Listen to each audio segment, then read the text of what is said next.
The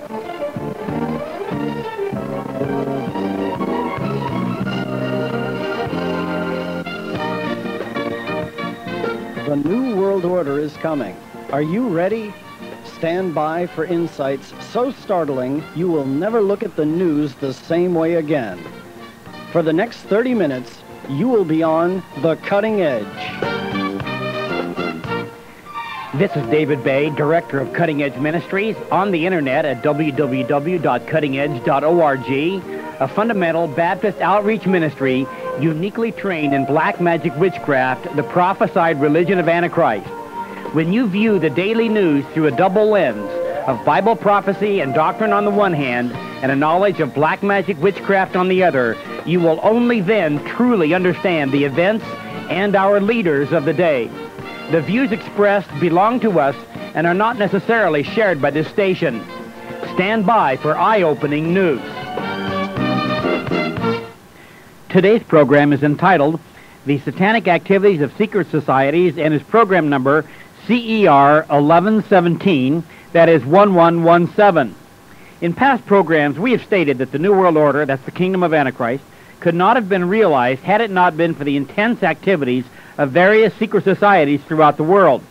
We have mentioned one very important worldwide secret society, the Brotherhood of Death Society, whose symbol is the skull with two crossed bones. The German Brotherhood of Death Society is called the Thule Society. Adolf Hitler joined the society in 1919, becoming an adept under the leadership of Dietrich Eckart. Later, the Thule Society selected Hitler to be their leader of the New World Order, as Eckart revealed on his deathbed, saying, quote, "Follow Hitler. He will dance, but it is I who have called the tune.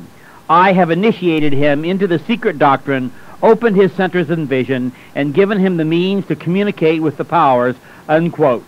That's according to Trevor Ravenscoft in the Spear of Destiny, page 91.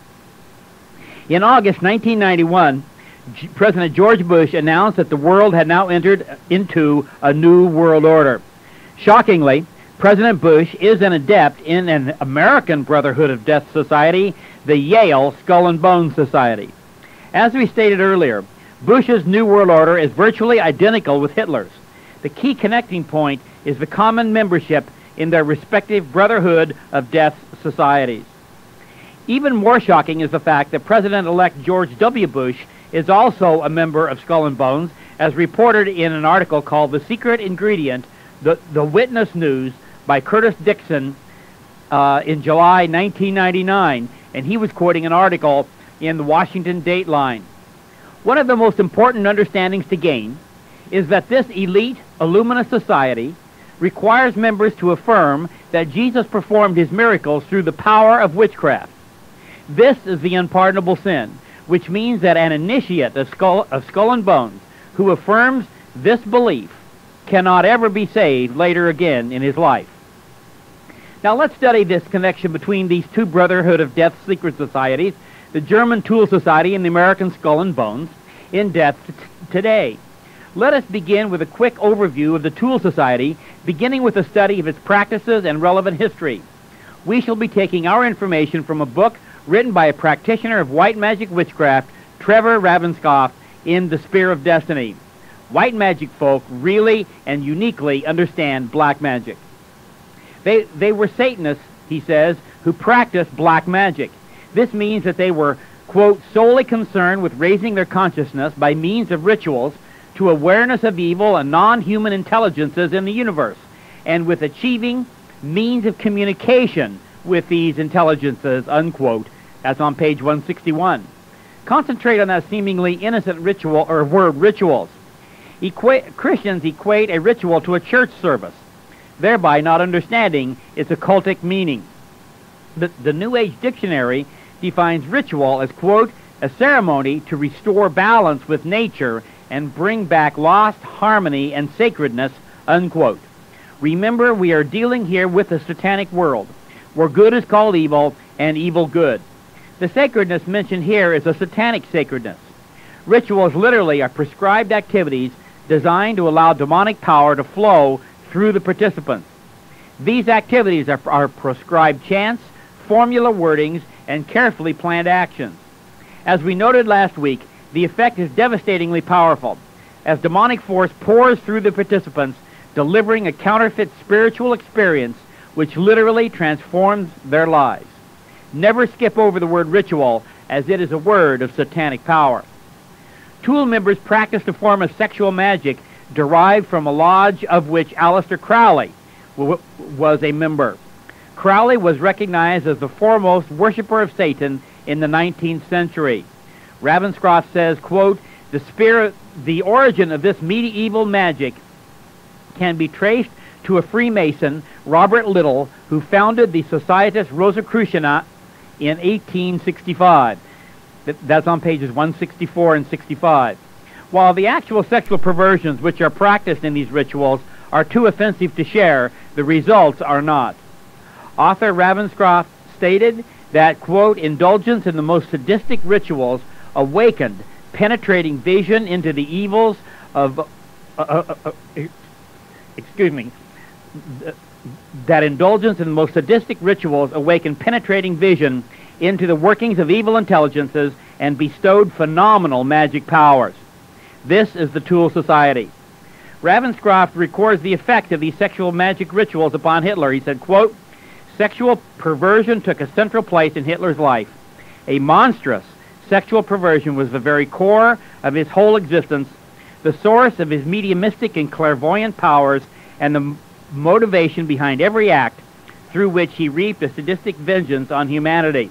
That's on page 171. Eckhart's final act was to initiate Hitler into, quote, a monstrous, sadistic magic ritual, after which he was sexually impotent. Hitler's impotency had a deep psychological foundation.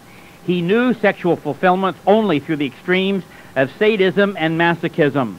And this impotency delivered a final devastating blow to Hitler's psychological foundation, finally making him into the sadistic murderer that history knows only too well. The Thule Society believed in, quote, a communication with a hierarchy of supermen, the secret chiefs of the Third Order, unquote. The quality which make these beings supermen was occultic spirituality. Further, they believed in Madame Blavatsky's secret doctrine, which teaches a certain supermen had survived the destruction of Atlantis with their higher levels of consciousness intact. These supermen were called Aryans. These two beliefs combined into one through the Thule Society and Hitler and culminated into the Nazi death camps. When one group of people incorporate into their spiritual belief structure that they are inherently superior to another group of people, it is inevitable that genocide will be attempted as soon as possible. The Thule Society regularly held occultic seances, during which time they communicated with demons who were either masquerading as a dead person or who were just appearing as their guiding spirits. Dietrich Eckart, Alfred Rosenberg, and Adolf Hitler invoked the spirit of Antichrist into manifestation at the mediumistic seances of the Thule group in Munich. That's Ravenscroft, page 168. Eckart believed he had been told by his guiding spirit he would have the privilege of training the coming great one, the Antichrist. From the beginning of their association, Eckart believed Hitler was Antichrist. Therefore, Eckart spared no occult knowledge, ritual, or perversion in his attempt to fully equip Hitler for that role. Once the training was completed, Hitler believed that he was, quote, born anew with that spiritual strength and resolution he would need to fulfill the mandate ordained for him, unquote. Hitler literally equated this with the Christian claim to be born again. Now let us look at the skull and bones rituals and beliefs. Little is firmly known about skull and bones because of their secrecy, since they were established in 1833, is as complete as any society in the world. However, they possess all the requirements of a true secret society. They were formed in secret, and all their activities are carried out secretly. Membership is by invitation only. Potential members are carefully screened as to suitability before they are invited to join. And on the first night, the new member, who is called an initiate, is critically important. The initiate swears total obedience and loyalty to the secret society. This pledge is bound by serious oaths, some of which would be deadly if actually carried out. The first night is actually critically important as it bounds the initiate to the society by means of ritual, oaths, and confessions. Skull and Bones also incorporates death rituals into their society. Quote, the symbolic death of the initiate will be as frightful as the use of human skeletons and ritual psychology can make it, unquote, according to Esquire magazine in an article called The Last Secrets of Skull and Bones, written by Ron Rosenbaum, page 89. Sexual perversion is also part of the psychology. Rosenbaum, the author of this Esquire magazine article, states that on the initiation night, called Tap Night, he said, quote, if one could climb to the tower of Weir Hall, the odd castle that overlooks the Bones courtyard, one could hear strange cries and moanings coming from the bowels of the tomb as the 15 newly tapped members were put through what sounded like a harrowing ordeal, unquote. Further, initiates, he said, quote, lay naked in coffins, tell their deepest and darkest sexual secrets as part of their initiation, unquote. These experiences in the coffins incorporated sexual pain and resulted in being born again into the order, as we mentioned above. Powerful force charges through the participants of these ceremonies, transforming their lives dramatically. This type of ritual is classic Satanism. Anton LaVey states in his book, The Satanic Rituals, Companion to the Satanic Bible, on page 57, he says, quote, the ceremony of rebirth takes place in a large coffin. This is similar to the coffin symbolism that is found in most lodge rituals, unquote. Make no mistake about it. Any organization which utilizes this coffin ritual to simulate rebirth is practicing Satanism, and that includes Skull and Bones. The Skull and Bones believes that on the night of initiation, the initiate, quote, dies to the world and be born again into the order, unquote, according to this Esquire magazine article, September 1977, page 89. Remember Hitler's belief that he had been born anew after his ritualistic initiation and training? This term, born anew, is a common one in occultism. During the 1988 presidential campaign, a TV reporter asked then Vice President Bush if he were a Christian. Bush initially stammered, but then said, quote, if you mean born again, then yes, I am a Christian, unquote. Now we know what George Bush meant by his deliberately misleading statement. As born-again Christians carry out the ritual of water baptism by immersion to demonstrate that they have died to the old way of life and have been reborn into a new life, Satanists have their ritual to demonstrate the same life transformation. Rosenbaum continues his expose of the born-again experience in Skull and Bones. He says, quote, then it's into the coffin and off on a symbolic journey through the underworld to rebirth, which takes place in room number 322. There, the order clothes the newborn knight in its own special garments, implying that henceforth he will tailor himself to the order's mission, unquote. This ritual description is as occult as any I have ever read and truly reveals the Skull and Bones as occultic. One of the most sobering facets of this counterfeit born-again initiation ritual is that the initiate swears to an allegiance to the secret order that transcends any allegiance later in life. New Age author Bill Cooper captures this disturbing fact most succinctly. He says, quote, members of the Order of Skull and Bones take an oath that absolves them from any allegiance to any nation or king or government or constitution, and that includes the negating of any subsequent oath which they may be required to take. They swear allegiance only to the order and its goal of a new world order.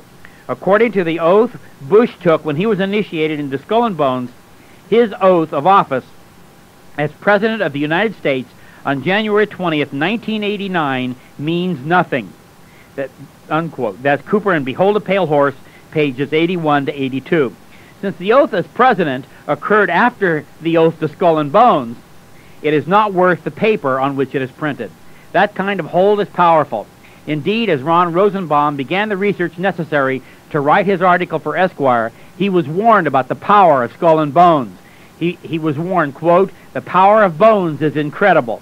They had their hands on every lever of power in the country, unquote.